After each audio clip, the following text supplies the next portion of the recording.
नमस्कार विद्यार्थी मित्रांनो, आपण मागील भागामध्ये पाहिलं होतं की विकारी आणि अविकारी. आता विकारीमध्ये आपण पाहिलं होतं की विकारीमध्ये कोणते कोणते प्रकार येतात. तर विकारीमध्ये नाम, सर्वनाम, विशेषण आणि क्रिया हे आपण 4 पाहिले होते प्रकार.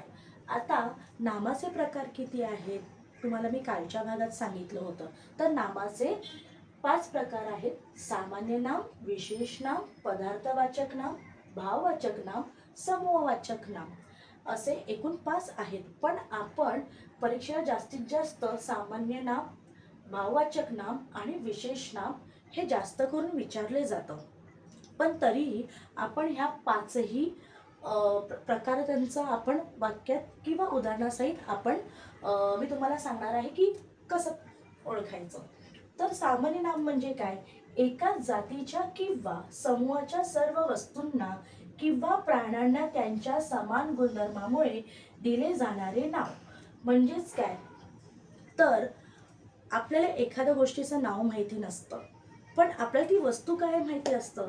जसं की एखाद्या मुलीचं नाव आपल्याला माहिती नसतं, तर आपण काय म्हणतो? ती मुलगी, ती शाळा, ते प्राणी, ती नदी. म्हणजेच काय? नामाऐवजी घेतलेले नाव. तर काय आहे? आपण ते उदाहरणासहित पाहूया. तर उदाहरण काय दिलेलं आहे? मुलगा शाळेत जातो. तर सामान्य नाम काय येणार? मुलगा. कारण त्या मुलाबद्दल आपल्याला त्याचं नाव काहीही माहिती नाहीये. तर आपण काय म्हणणार? तो मुलगा. तर मुलगा शाळेत जातो.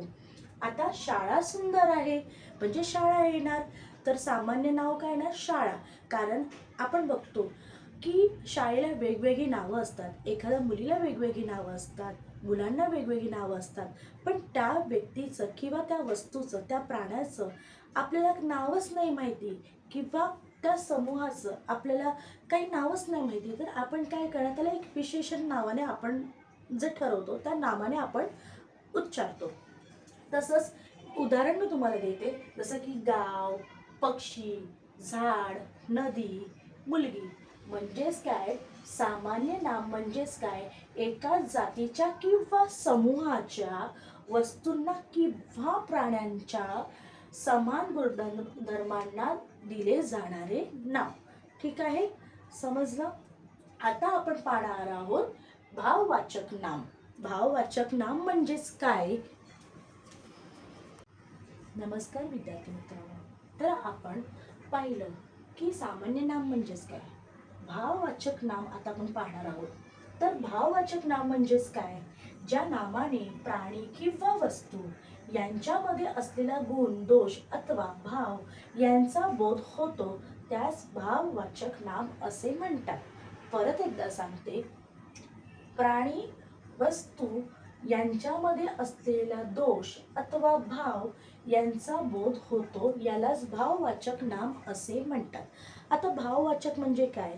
तर आपण एखादा भाव व्यक्त करू. जेव्हा खूप आनंदित असतो तेव्हा तो आनंदाचा भाव असतो. जेव्हा आपण दुःखी असतो तेव्हा तो दुःखात येणारा जो भाव असतो तो, किंवा एखादं शोक. म्हणजे भावाचे काय प्रकार आहेत इथे सांगितलेले आहेत की श्याम खूप आनंद व्यक्त करत आहे. म्हणजेच काय? तो आपला आनंद व्यक्त करत आहे. तो त्याचा भाव कोणता आहे? आनंद व्यक्त करण्याचा. त्याच्यानंतर आहे त्याने अपमान केला. त्याने अपमान केला म्हणजेच काय? तर आपल्याला जेव्हा कोण समोरून अपमान करतं तेव्हा आपल्याला काय होतं? आनंद होतो की दुःख होतं? तर आपल्याला फार वाईट वाटतं. म्हणजे आपल्या भावनांना काय होते? ठेच पोचते. आणि म्हणूनच त्याला काय म्हणतात? भाववाचक नाम. म्हणजेच काय? आपल्याला एखाद्या गोष्टीने जो भाव निर्माण होतो त्यालाच म्हणतात भाववाचक नाम. आता इथे तुम्हाला मी उदाहरण दिले आहे. सुख. सुख म्हणजेच काय? तर आपल्याला एखादं आनंदाची गोष्ट आपल्याला कळली तर आपल्याला ज्या मनामध्ये सुखमय अशा भावना व्यक्त होतात त्यांना काय म्हणतात? भाव. सुगंध. मातीला काय येतो? जेव्हा पहिला पाऊस पडतो, जेव्हा तो सुगंध येतो तेव्हा आपण म्हणतो आहा, काय सुगंध आहे मातीचा. म्हणजेच काय? त्या सुगंधाचा भाव, जो आपल्या मनाला आवडणारा भाव म्हणजेच काय? भाववाचक नाम. आशा. म्हणजेच काय, आपण म्हणतो ना, मला आशा आहे की तुझं नक्कीच सर्व चांगलं होईल. तर आपण काय करतो, तो भाव व्यक्त करतो समोरच्याबद्दलचा.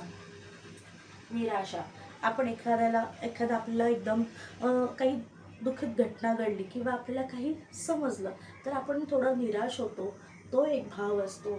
आणि मन, जेव्हा आपल्या मनाला एखादी गोष्ट त्रासदायक वाटते किंवा आनंदित वाटते, तर ती काय होतं, आपला एक भाव निर्माण होतो, एक भाव व्यक्त होतो आपला, त्यालाच म्हणतात भाववाचक नाम. पुन्हा एकदा सांगते, ज्या नामाने प्राणी किंवा वस्तू यांच्यामध्ये असलेला गुणदोष, भाव यांचा बोध होतो, त्यास भाववाचक नाम असे म्हणतात. तर आपण येणाऱ्या पुढील भागामध्ये पाहणार आहोत समूहवाचक नाम, विशेषण नाम आणि पदार्थवाचक नाम. तर आता आपण पाहणार आहोत समूहवाचक नाम. शब्दांच्या जातीमध्ये आपण नामाचे प्रकार पाहिले. आता सामान्य नामाचे 2 उपप्रकार आहेत.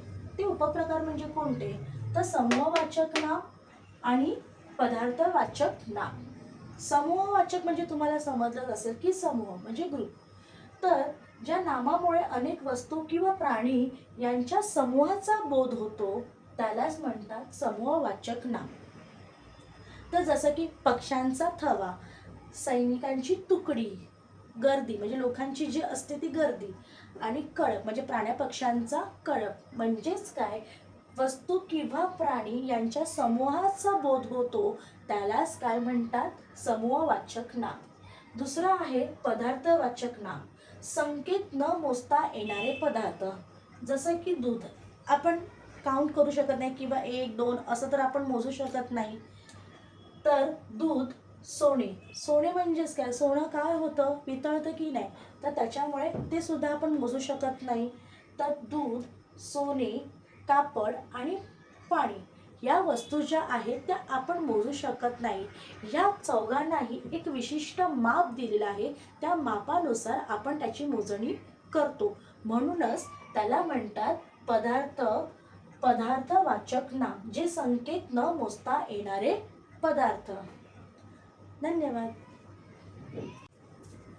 तर आता आपण पाहणार आहोत नामाचा तिसरा प्रकार, तो म्हणजे विशेष नाम. ज्या नामाने जातीचा बोध होत नसून त्या जातीतील एका विशिष्ट व्यक्तीचा, प्राण्याचा आणि वस्तूचा बोध होतो, त्यास विशेष नाम म्हणतात. विशेष नाम म्हणजेच काय, आपण बोलतो विशिष्ट नाम म्हणजे त्याचं विशेष नाम, प्रॉपर नाम. तर आपण सामान्यमध्ये काय पाहिलं होतं की त्याला एक म्हणजे सामाजिक नाव दिलं जातं. जसं की आपल्याला त्या वस्तूचं नाव माहिती नसतं तर आपण त्याला नाव नाही देऊ शकत, तर आपण त्याला एक विशेष नावाने संबोधलं जातं. पण इथे तसं नाही आहे, इथे त्याचं प्रॉपर नाव नसतं, म्हणजे त्याचं विशिष्ट नाव असतं. तर काय आहे, आपण उदाहरण बघूया. श्याम अभ्यासू मुलगा आहे. तर इथे एक मुलगा सांगितला आहे, त्याचं नाव काय सांगितलेलं आहे, श्याम. तर त्याचं प्रॉपर नाव काय झालं किंवा त्याचं विशिष्ट नाव काय झालं, श्याम. श्याम कसा आहे, अभ्यासू मुलगा आहे. राधिका हुशार आहे. आता इथे सुद्धा एक मुलीचं नाव दिलेलं आहे आणि तिचं नाव विशिष्ट असं नाव दिलेलं आहे की राधिका. राधिका हुशार आहे. आता आपण उदाहरण पाहूया. श्याम, श्याम म्हणजे काय, मुलगा. माळढोक, माळढोक हा एक पक्षी आहे.